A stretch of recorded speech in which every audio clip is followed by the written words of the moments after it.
میں بہت اختصار کے ساتھ یہاں پر ایک خاص بات کی طرف توجہ دلا رہا ہوں، وہ یہ ہے کہ جیسے میں نے عرض کیا کہ ہم قرآن و حدیث کے بعض حصوں پر تو عمل پیرا ہیں، لیکن بعض حصوں پر عمل پیرا نہیں۔ یہاں پر یہ بھی سمجھ لیجئے کہ ایک ہے اسلام کی حقانیت پر عمل کرتے ہوئے آخرت کے اندر درجات کا پانا، آخرت کے اندر فلاح کا پانا، اور ایک ہے دنیاوی اعتبار سے غلبہ پانا۔ دنیاوی اعتبار سے غلبہ پانے کے لیے جو اصول ہیں، قرآن و حدیث کی روشنی میں ان اصولوں پر جب تک عمل نہ کیا جائے گا اس وقت تک دنیاوی طور پر غلبہ نہیں ہو سکتا۔ دنیاوی غلبہ دنیاوی اصولوں کے مطابق قرآن و حدیث کی روشنی میں اختیار کرنا ہوگا۔ ایک مثال، جیسے ایک آدمی تجارت میں آگے بڑھنا چاہتا ہے، تجارت میں آگے بڑھنے کے لیے اگر وہ آدمی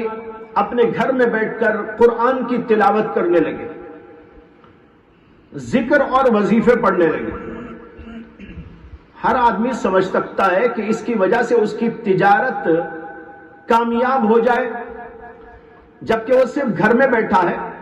جو تجارت کرنے کے لیے اصول ہیں، ذرائع ہیں، وسائل ہیں اور اس کے طریقہ کار ہیں، جو سوچ بچار اس کے لیے ہے، جو تگ و دو اس کے لیے ہے، جو محنت اور مجاہدہ اس کے لیے ہے،